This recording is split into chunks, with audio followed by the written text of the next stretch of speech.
Sean Murphy finally got traded to the Atlanta Braves? Let's talk about it.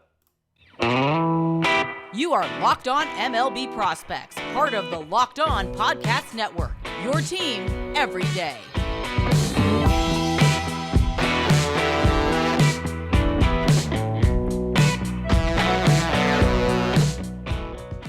Yes, welcome on in to Locked On MLB Prospects, your home for all things minor league baseball. I'm your host, Lindsey Crosby, baseball writer and podcaster. Thank you for making this your first listen every single day. And the Sean Murphy trade has finally happened, and it's not one that we discussed at all because it was a three-way trade. So, catcher Sean Murphy from the Oakland A's to the Atlanta Braves. Milwaukee Brewers are in this trade too, somehow. They get catcher William Contreras from the Braves, right-hand pitcher Justin Yeager from Atlanta, and right-hand pitcher Joel Payamps from the Oakland A's. The Athletics from the Braves get veteran catcher Manny Pina, 35 years old, left-hand pitcher Kyle Muller, number 1 prospect in Atlanta's system, right-hand pitcher Royber Solinas, number 7 pitcher in the Braves system, right-hand pitcher Freddy Tarnok, the 9th prospect in the Braves system, and utility man Esteury Ruiz from the Brewers, the number 5 prospect in their system. So, up front, I don't understand this trade.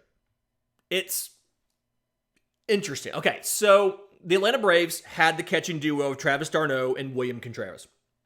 Travis d'Arnaud was an all-star at catcher. William Contreras was an all-star at DH last year. The Braves had to decide last offseason between Shea Langoliers and William Contreras to be their catcher of the future. Contreras was seen as the better offensive player. Langoliers was the better defensive player. They trade Langoliers to Oakland in the Matt Olson deal. Now they move the other part of that, Contreras, to the Brewers. So let's start off with that. William Contreras going to the Brewers. Free agent in 2027, so a ton of team control here. And he can absolutely mash. 506 slugging, 138 OPS plus. So the barrel rates for him was the most similarity to Juan Soto and Corey Seager. So fantastic upgrade for the Brewers, right? They had Omar Narvaez as their starting catcher last year. From the catching position, they had a 608 OPS. The Brewers did. So fantastic upgrade. And then the only thing that they gave up was Esteury Ruiz, who they acquired in the Josh Hader deal. So they haven't even had him that long. Top 5 prospect in their system, but blocked behind all of the other outfielders that they had. And because of the lack of power, was kind of viewed as a utility option. So they get that, and they get 2 pitching prospects. We'll cover those a little bit later. And the Braves get Sean Murphy, the big trade chip of the offseason. We've talked about him at length before, but free agent in 2026. He was a 2016 third rounder out of Wright State. And the important thing to remember here, when you look at his conventional stats, they're not great, right? His counting stats aren't great. His batting average isn't great. But his WRC plus is pretty good.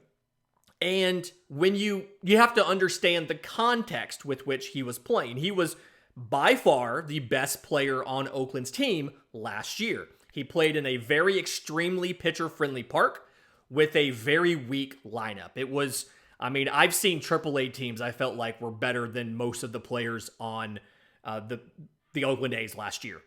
And you can you can see the ballpark stuff a lot. When you look at his career home and road splits, his home splits, 212, 318, 366, so a 684 OPS.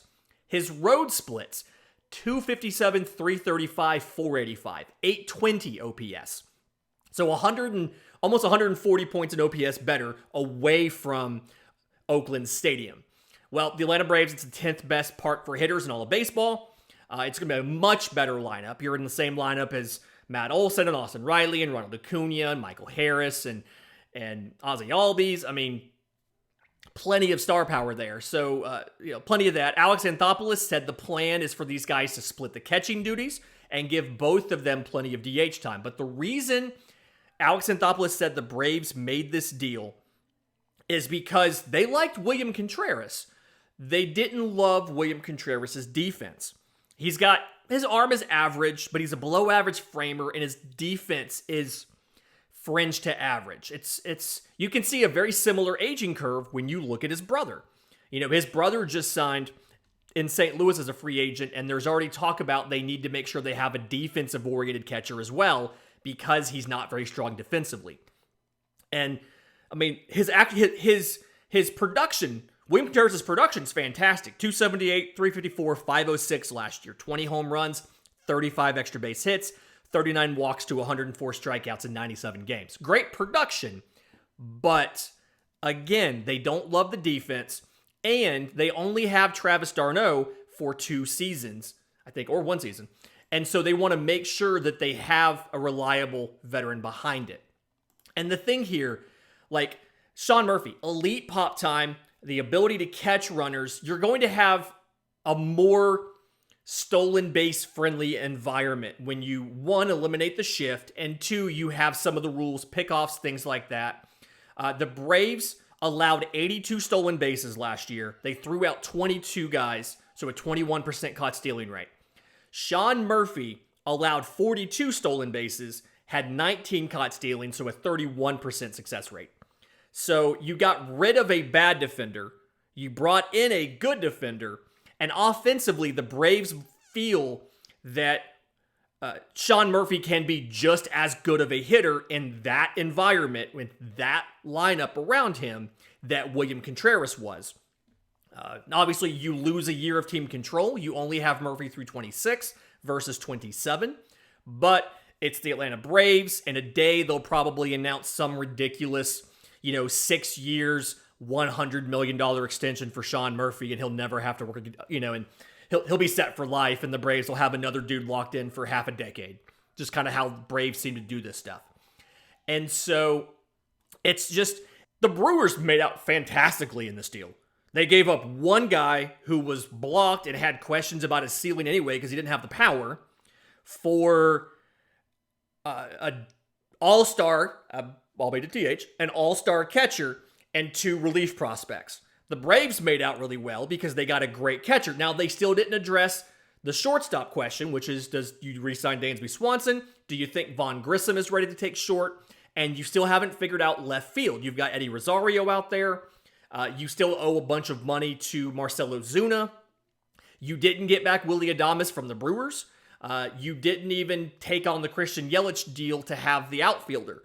Not that I wanted them to do that, but just a thought. So the Braves still have questions, and it feels like a weird use of resources to reinforce that part of the organization, that part of the lineup, get incrementally better at catcher, while still having shortstop and left field as a question. So either the Braves know something, or this was just something they wanted to do regardless of whatever happened at shortstop and left field, and they decided to go ahead and do it. In just a minute, I'm going to get to Oakland's return on this. What does Oakland get? What's the future for these guys? But first, today's episode is brought to you by our friends at BetOnline. BetOnline.net is your #1 source for sports betting info, stats, news, and analysis. You get the latest odds and trends for every professional and amateur league out there. Pro football, college bowl seasons here. You've got basketball, men and women, college and pro. The World Cup is still going on, I think. They've got everything at BetOnline.net, and I'm willing to bet soon we're going to have new World Series lines now that the hot stove has been a little crazy here, and you've seen a lot of the top free agents sign. We've seen some pitchers sign. I've seen it. I love what the Blue Jays are doing as far as bringing in some pitchers to, like Chris Bassett, to reinforce that lineup. So soon we'll get updated World Series odds there. But in the meantime, BetOnline.net's your fastest and easiest way to get your betting info. So head to the website today or use your mobile device to learn more about the trends in action, because BetOnline is where the game starts.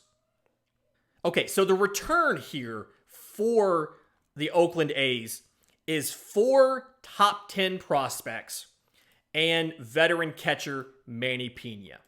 Now, despite that being the return, I still don't love this deal from Oakland's perspective, because I feel like you could have gotten so much more.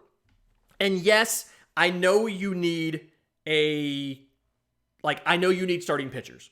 So Kyle Muller is appealing. Freddy Tarnok is appealing. Royber Solinas, although albeit far away, is appealing. Manny Pina gives you a body back there behind the plate that's competent. Esteury Ruiz gives you options in that massive outfield that you have. But I just don't understand the thought process. So let's go into these guys. Kyle Muller, 2016 second rounder out of high school by the Braves, 6'7", 250, so a big boy.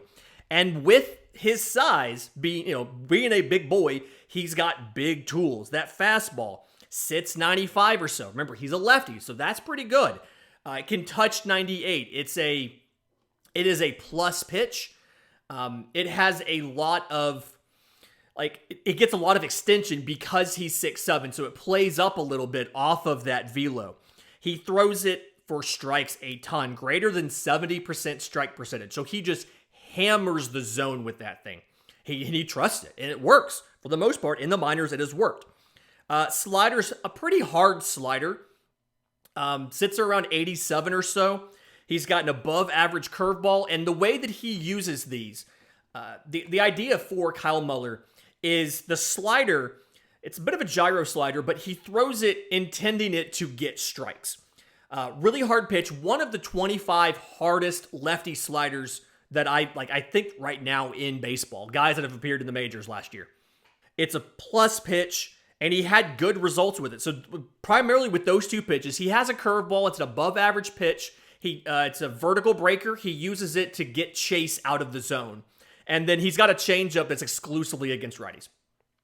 But he got good results with these. 23 games started in the minors last year, AAA, 3.41 ERA and 134 2/3 innings, 40 walks and 159 strikeouts. So 2.7 walks per nine, 10.6 strikeouts per nine, 14 home runs allowed. He's been up twice in Atlanta. He's gotten, he's used two of his three options. 2021, he got 9 games, 8 of them were starts, 4.17 ERA. Last year, 3 starts, 12 total innings, 8.03 ERA.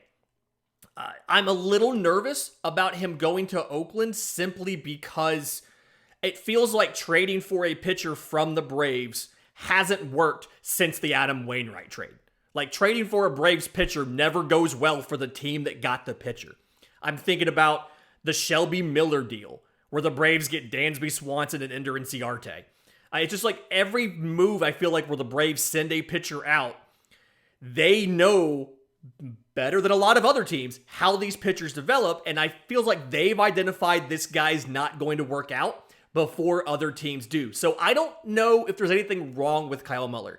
To me, it looks like he just needs an opportunity to be in a rotation on a regular basis. We've talked about this before, about how contenders don't have the leash to let a young pitcher learn on the job. Kind of feels like that might be the situation here. But again, I just don't know if I can trust the Braves to give me a good pitcher because they're so good at this. It feels like they've identified who's going to work and who's not, and they trade who doesn't before somebody else picks up on it. The second piece in the trade, number 7 prospect in the system, right-hand pitcher Royber Solinas. So 2018 IFA, and when you look at what he did last year, it was divided between low A, Augusta, and high A, Rome. Most of it was Rome. But 25 games, 5-8, record doesn't matter in the minors, but some people ask for it. 3.55 ERA, 109 innings pitched. He had 175 strikeouts to 63 walks. So 14.4 strikeouts per 9, 5.2 walks per 9, 7 home runs allowed. And the thing with Royber Solinas, fastball plus pitch, 93 to 95, touches 98, similar to Kyle Muller, although he's not as big. I want to say he's 6'3", maybe 6'3", 215, 220. I think he's heavier than that, but that's what they have him listed at. It's kind of a lie. It's like a driver's license. That's a lie. Kyle Muller's slider is not a gyro slider. I apologize. Royber Solinas' slider is a gyro slider. And then to go along with that, he's got a hammer curveball. And he's changed both of those breaking pitches. He used to have a more sweepy slider and a loopy curveball, and he's changed those both to the gyro slider that can anywhere from 87 to 90, as well as the hammer curveball that sits low 80s. Both of them can miss bats really well. You see that in the 14 strikeouts per nine. The issue is where, like, he walks too many guys. You saw he also walked almost 5.5 guys per 9 innings. He can throw the slider for a strike more than the curveball. The curveball has a lot of late break, but it has more break than the slider. So he can keep the slider in the zone and get either weak contact or a strikeout on it. The curveball is relying on changing the eye angle from north to south and the velocity separation. The control is below average. I mean, it's 40 grade at best. I don't know. Like, Oakland has a little work to do. You got time, but Oakland has a little work to do to fix that. And the question is, like, the stuff is good enough to be a number 3 as far as the quality of those 3 pitches. The question is, can you fix the control to the point where you can use him as a starter versus using him in like a high leverage bullpen role? I also worry a little bit about the physical development. He's added weight as he's gotten to the pros. He's 21 right now. He's added weight a little faster than I think you would like. And so there's a worry about the physical conditioning. I said 6'3", 215, 220. I think he's heavier than that. I've seen some places have him listed even lighter, and it's because they can't catch up because he's adding weight pretty quickly. So physical development questions, control questions. Does he end up being a reliever or is he a number 3? All comes down to how your pitching development staff works on that control and then how disciplined he can be on the conditioning. Freddy Tarnok, number 9 pitcher, or number 9 prospect in the Braves system. I say that, they're all pitchers. Number 9 prospect in the Braves system. 2-way player out of high school, 2017 third rounder. Braves were like, well, we're making you a pitcher. You're not doing the 2-way thing here. So last year, AA Mississippi, AAA Gwinnett. And it's weird, AA Mississippi is very much a pitcher's park, and his numbers were worse there than in AAA. So there's a question of, did he start to figure it out or kind of what it was? But 25 games, 23 of those were starts. He made 2 relief appearances late in the year at Gwinnett, and then the Braves called him up and he made a relief appearance in Atlanta. They were just seeing how he'd work in the bullpen before the postseason, similar to what they did in 2021 with Spencer Strider and Dylan Lee. They called them up, had them both make a relief appearance to see who would make the postseason roster and who didn't. So, anyway, 25 games, 23 starts, 4.05 ERA in 106 2/3 innings, 124 strikeouts to 44 walks. So 10.5 strikeouts per 9 innings, 3.7 walks per 9 innings, 15 home runs allowed. So less of a concern on the control, but similar to Kyle Muller, a little bit more of a home run problem when pitches get away from him. And his arsenal is very much a 2-pitch arsenal, so you've got some reliever risk here. The fastball, it's somewhere between a 60 and a 65. It's a really good fastball. I go back and forth on it. 94, 95, he can touch 98 or 99 with it. It's got really good carry up in the zone. And it's got like a lot of induced vertical break. It can move 18 inches as far as the induced vertical break. Four-seamer, I really like it. The spin numbers are really good on it. It's like 2,400 RPMs. It's a very good fastball. To go along with that, the curveball, 12-6 curveball. It used to be the best curveball in the system. It backed up a little bit last year, and I don't know why. I don't know if there was a health issue there. I don't know if he was working on something. But the curveball wasn't as crisp last year as we had seen it be in 2021 and before. So, 12-6, so that straight vertical drop there. And then to go along with that, you've got a slider and a change that are both kind of fringy. They're not good pitches. And so having just the 2, the fastball and the curveball, that's where the reliever risk comes in. The changeup has gotten better. It got from below average to fringy. I don't know how much better it's going to get. The Braves were working on the slider. I feel like the Braves have been pretty good at figuring that out. It's been pretty slow coming. And so when he's on, he can dominate with that fastball and then surprise you with the curveball, get the drop on it. You swing over it because you're expecting the 18 inches of break on the fastball, and instead that curveball is a 12-6 and goes way below your bat. So when it's on, it works. Multiple times through the order, he kind of struggles as he sees a hitter for the second time and then the third, because they kind of understand the one weird trick that he has to get guys out. His delivery, like, mechanically isn't always synced up as far as his stride to his arm action. We talked about that on yesterday's show a bit with Clayton Beater. So I think if he moved to relief, he's going to be a pretty dominant back of the rotation reliever, because the fastball was really good and the curveball with a little bit of work can get back to a plus pitch and one of the better pitches in an organization. He's just not quite there yet. And then the fourth piece here, other than Manny Pina, is utility guy Esteury Ruiz. 2015 IFA by the Royals. He was traded from the Royals to the Padres. Then he got traded last year from the Padres to the Brewers in the Josh Hader deal, and now he's an Oakland A. So he has been part of 4 organizations since getting signed in 2015, if that tells you anything. But 114 minor league games last year, because he got 17 games in the bigs. 114 minor league games last year between AA San Antonio, AAA El Paso, and AAA Nashville. 332, 447, 526, 16 home runs, 49 extra base hits, 94 strikeouts to 70 walks, and 85 of 99 on stolen bases. Esteury Ruiz is kind of an enigma. The power was surprising last year. He has 53 career home runs in 521 career games. 16 of those came last year. The 526 slugging is by far his highest number for a full season stint anywhere.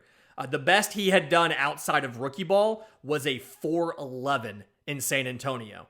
And he goes from that to a 507. Maybe he figured something out physically. That does happen. He is just now 23. That this is part of the development process that you have. He was signed as an infielder. He went from short to second. Then they moved him to the outfield because he had issues with the transfer and with his hands. So they moved him to the outfield. Because he's still newer to the outfield, the reads, routes, and reactions aren't fantastic.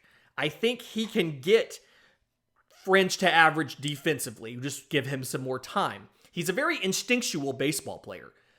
It's good because the tools aren't glaringly amazing. Like, his arm is below average.